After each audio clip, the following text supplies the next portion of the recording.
అందరికీ నమస్కారం. నా పేరు Archana. Welcome to Air Thoughts. ఈ స్టోరీని చూసే ముందు ప్లీజ్ లైక్ చేసి సబ్స్క్రైబ్ చేసుకోండి ఫ్రెండ్స్. ఇక స్టోరీలోకి వెళ్తే ఈరోజు కథ మై డియర్ బీస్ట్ పార్ట్ 8. ఇంటికి చేరిన అదిత్రిని అందరూ ముద్దు చేస్తుంటే అమ్మమ్మ గారు తనని ఫ్రెష్ చేయించి తీసుకొస్తాను అంటుంది అంజు. ఆమె పిలుపుకి పాపపై ఉన్న ప్రేమకి అలాగే క్షణం చూసి చిన్నగా నవ్వి అంజు దగ్గరికి వచ్చి ప్రేమగా చూస్తూ, నా మనవడు నిన్ను ఎంత బాధ పెట్టినా నువ్వు బంధం కలుపుకుంటూ పిలుస్తుంటే నాకు చాలా సంతోషంగా ఉందమ్మా అనింది బామ్మ. ఆ మాటకి చిన్నగా నవ్వి పాపని తీసుకొని అక్కడి నుండి వెళ్ళిపోయింది అంజు. వెళ్ళిన తననే చూస్తూ ఉండిపోతుంది బామ్మ. ఇక్కడ సూర్య అంజు నాన్నగారికి వడ్డిస్తున్న అంజు తల్లి సుమిత్రని చూసి అత్తయ్య అని పిలుస్తూ లోపలికొస్తాడు. చెప్పు సూర్య, నాకు అంజు కనిపించింది. అవునా, ఎలా ఉంది? ఎలా ఉంటుంది? ఆ రాక్షసుడి చేతిలో భయంగా బాధగా ఉంటుంది. ఎక్కడ కనిపించింది అని ఆతృతగా అడుగుతారు ఇద్దరు. నేను మాల్కి వెళ్తే అక్కడ కనిపించింది అత్తయ్య. మాతో మాట్లాడమని చెప్పావా సూర్య అని అడుగుతాడు రవీంద్ర. అంజు తండ్రి, చెప్పాను మావయ్య, తన దగ్గర మొబైల్ లేదని చెప్పింది అంటున్న అతడి మాటలకి నా కూతురు ఎలా ఉండేది, ఎలా అయిపోయింది అని ఆమె పరిస్థితిని గుర్తు చేసుకుంటూ బాధపడతారు. మీరు ఏం బాధపడకండి మావయ్య, తనకి నేను మొబైల్ ఇచ్చాను. ఆ మొబైల్లో మీ నెంబర్ నా నెంబర్ సేవ్ చేసిచ్చాను. ఫ్రీగా ఉన్న టైంలో కాల్ చేయమని చెప్పాను. తప్పకుండా కాల్ చేస్తుంది. మీరేం టెన్షన్ పడకండి. తను బానే ఉంది. ఎక్కువ ఆలోచించి ఆరోగ్యం పాడు చేసుకోకండి అని ధైర్యం చెప్పి ఇక నేను వెళ్తానత్తయ్య. అయ్యో తినేసులు బాబు, వద్దత్తయ్య, నాకు కాస్త పనుంది, వెళ్తాను. ఈ విషయం చెప్పడానికే వచ్చాను అని అక్కడి నుండి వెళ్ళిపోయాడు సూర్య. కూతుర్ని గుర్తు చేసుకుంటూ ఎప్పటిలాగే బాధపడుతుంటారు. ఇక్కడ HVB group of company CEO sir వస్తున్నారని అలర్ట్ అవుతారు ఎంప్లాయీస్ అందరూ. మార్నింగ్ విష్ చేసి తను వెళ్ళిపోగానే అందరూ కూర్చుంటూ ఎవరి పనిలో వాళ్ళు పడతారు. ఇక అతడి ఛాంబర్కి వెళ్ళి తన డెస్క్పై ఉన్న ఫైల్స్ని ఒక్కోటి చెక్ చేసి సైన్ చేయాల్సిన ఫైల్స్పై సైన్ చేస్తూ ఉంటాడు హర్ష. ఇక అంతలో మొబైల్ రింగ్ అవుతుంటే లిఫ్ట్ చేసి, చెప్పండి, రేపు మేనేజింగ్ డైరెక్టర్తో మీటింగ్ ఉంది సార్. ఎన్ని గంటలకు? Morning 11 o'clock. ఓకే అంటూ కాల్ కట్ చేసి మళ్ళీ వర్క్లో మునిగిపోయాడు. మళ్ళీ ఏదో గుర్తొచ్చిన వాడిలా మొబైల్ చేతిలోకి తీసుకుని దివి కాలేజ్కి కాల్ చేశాడు హర్ష. మొబైల్లో అతని నెంబర్ చూడగానే కాస్త కంగారు పడుతూ లిఫ్ట్ చేసి, గుడ్ మార్నింగ్ సార్ అన్నాడు college principal. Good morning. Divi study ఎలా ఉంది? రెగ్యులర్గా కాలేజ్కి వస్తుందా అని అడగగానే వారం రోజుల కిందట 2-3 రోజులు రాలేదని చెబితే కోపం వస్తుందేమో అని భయపడి, వస్తున్నారు సార్. ఇద్దరు రెగ్యులర్గా వస్తున్నారా? హా సార్. స్టడీ ఎలా ఉంది? బాగా చదువుతున్నారా? హా సార్. హన్షి బాగానే చదువుతుంది కానీ దివి మాత్రం ఈ మధ్యలో డల్ అయిపోయింది అంటున్న అతడి మాటలకి కోపం వస్తుంటే, తను చదవకుండా ఉంటే మీరేం చేస్తున్నారు అని కోపంగా అడగగానే భయపడి ఏం చెప్పాలో తెలియక సైలెంట్ అయిపోతారు ప్రిన్సిపల్. ఫైనల్ ఎగ్జామ్లో తనకి పర్సంటేజ్ 90% ఎబో ఉండాలి. మీరేం చేస్తారో నాకు తెలీదు అని సీరియస్గా చెప్పి కాల్ కట్ చేశాడు. హర్ష మాటలకి టెన్షన్ పడుతూ దివిని ఆఫీస్ రూమ్కి పంపించమని ప్యూన్కి చెబుతాడు. ఇక ప్యూన్ దివి క్లాస్ రూమ్కి వచ్చి, మిమ్మల్ని ప్రిన్సిపల్ సార్ పిలుస్తున్నారమ్మా అని చెప్పి వెళ్ళిపోయాడు. నన్నెందుకు పిలుస్తున్నారు అనుకుంటూ ఆఫీస్ రూమ్కి వెళ్ళింది Divi. May come in sir? Come. పిలిచారంట. టేక్ యువర్ సీట్ అనగానే సీట్ని వెనక్కి లాగి కూర్చుంది. మీ అన్నయ్య కాల్ చేశారు అనగానే టెన్షన్ పడుతూ, ఎందుకు సార్? ఏమడిగారు? మీ గురించి ఇన్ఫర్మేషన్ తెలుసుకోవడానికి. ఎక్కడికి వెళ్తున్నారు? స్టడీ సిన్సియర్గా చదువుతున్నారా లేదా, రెగ్యులర్గా కాలేజ్కి వస్తున్నారా లేదా అని కనుక్కున్నారు. నువ్వు 1 వీక్ బ్యాక్ 3 days కాలేజ్కి ఎందుకు రాలేదు? హర్ష ఊర్లో లేడని తన ఫ్రెండ్స్. మీ అన్నయ్య లేడు కదా దివి, ఎప్పుడు ఇలా భయపడుతూ ఇంట్లోనే ఉంటావా? మాతో ఒక్కరోజు టైం స్పెండ్ చేయవే. మన ఫ్రెండ్స్ అందరూ ఔటింగ్కి వెళ్తున్నారు, నువ్వు కూడా రాదివి అంటూ ఫోర్స్ చేయడంతో ఇక ఓకే చెప్పక తప్పలేదు. ఇప్పుడైతే మీ అన్నయ్య బారి నుండి నేను తప్పించాను. ఇంకోసారి ఇది రిపీట్ అయితే మాత్రం నిన్ను, ఈ కాలేజ్ నడిపిస్తున్న నన్ను, ఇద్దరిని భూమి మీద లేకుండా చేస్తాడు. స్టడీలో కూడా చాలా డల్ అయిపోతున్నావు. కాస్త చూసుకోదివి. నెక్స్ట్ ఎగ్జామ్స్కి 90% ఎబో వస్తేనే MBA కంటిన్యూ అవుతుంది, లేకపోతే డిస్కంటిన్యూ చేయిస్తానని చెప్పాడు. తర్వాత నీ ఇష్టం అని సీరియస్గా చెప్పి యూ కెన్ గో అనగానే అక్క నుండి భయం భయంగా క్లాస్కి వెళ్తుంది. ఇంటికెళ్ళాక ఏం చేస్తాడో అని. ఇక అప్పటికే 6 టైమ్స్ కాల్ చేసి అదిత్రి ఏం చేస్తుందో అని కనుక్కున్నాడు హర్ష. తనిప్పుడు డిన్నర్ చేసి నిద్రపోతోంది అని చెబుతుంది బామ్మ. అతని పిచ్చి ప్రేమకు ఆశ్చర్యపోతూ ఓ నిట్టూర్పు విడిచింది. హర్ష రూమ్కి వచ్చేసరికి అంజు గుండెల మీద బుజ్జి కుక్కపిల్లలా ముడుచుకొని పడుకున్న పాపని చూసి మొదటిసారి అతడి పెదవులు చిన్నగా విచ్చుకున్నాయి. ఫ్రెష్ అయి వచ్చి అంజు పక్కన కూర్చుంటూ పాప తల నిమిరి బేబీ అని ముద్దుగా పిలుస్తాడు.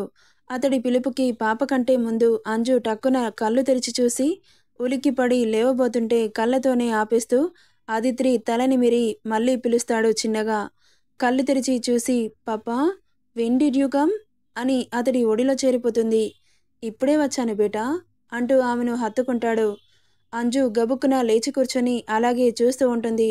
ఆమెను షార్పుగా చూసి పాపని తీసుకొని బాల్కనీలోకి వెళ్ళాడు.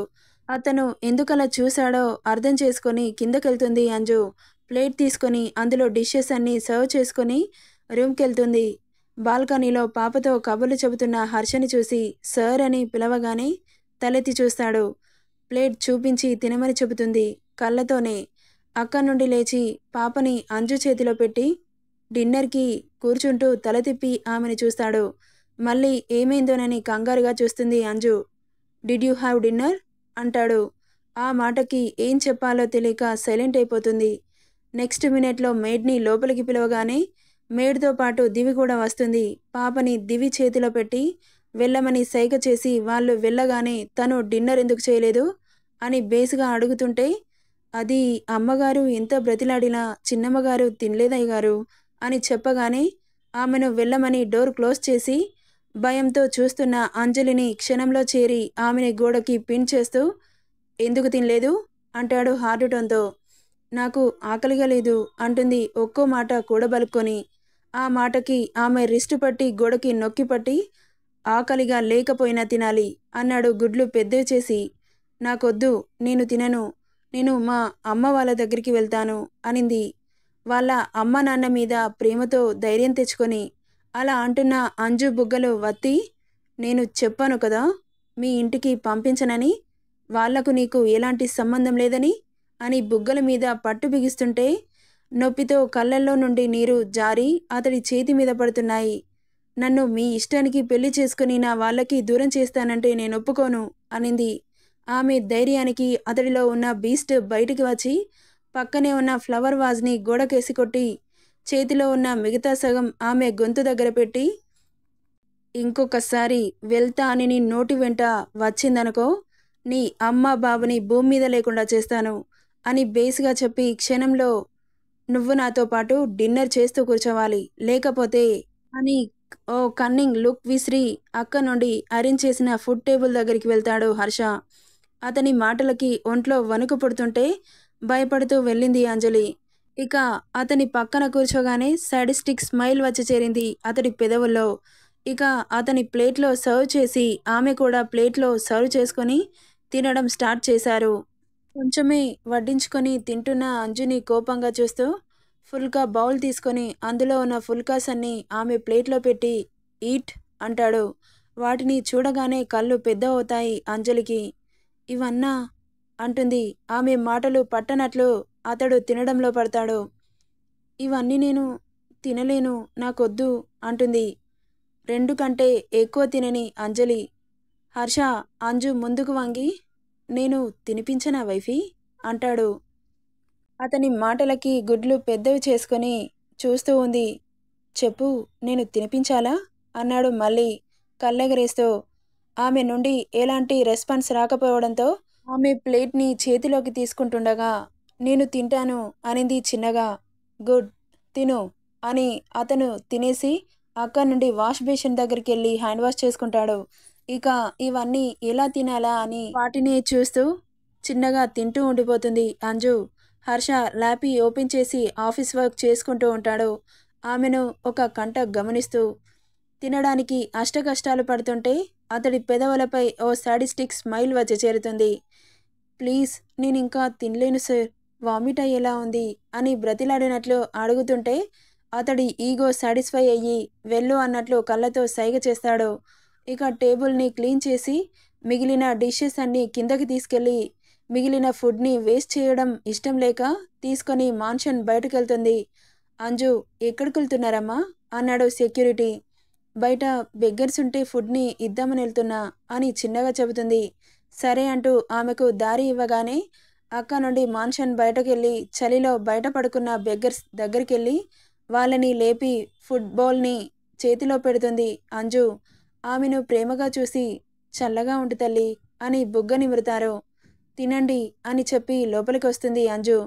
చాలాసేపటి నుండి రూమ్కి రాలేదు అని అతడి బ్రుకుటి ముడిపడి బాల్కనీలోకి వచ్చి నిలబడతాడు హర్ష. సడన్గా బయటకు చూసేసరికి బెగ్గర్స్తో మాట్లాడుతున్న అంజు కనిపించగానే బాబు కళ్ళు ఎర్రగా మారిపోతాయి. విసురుగా రూమ్కి వెళ్ళి ఆమె కోసం వెయిట్ చేస్తూ ఉంటాడు. పాపని నేను తీసుకురమ్మనే వరకు రూమ్కి తీసుకురాకూడదని దివికి టెక్స్ట్ చేస్తాడు. అది చూసిన దివి, మళ్ళీ ఏమైంది, ఈ భయ్యా ఎందుకు ఇలా చేస్తున్నాడు అని అంజుని గుర్తు చేసుకుంటూ బాధపడుతూ ఉంటుంది దివి. నెక్స్ట్ ఏం జరుగుతుందో నెక్స్ట్ పార్ట్లో చూద్దాం. ఈ స్టోరీ ఎలా ఉందో కామెంట్ చేయండి friends. Thank you for listening.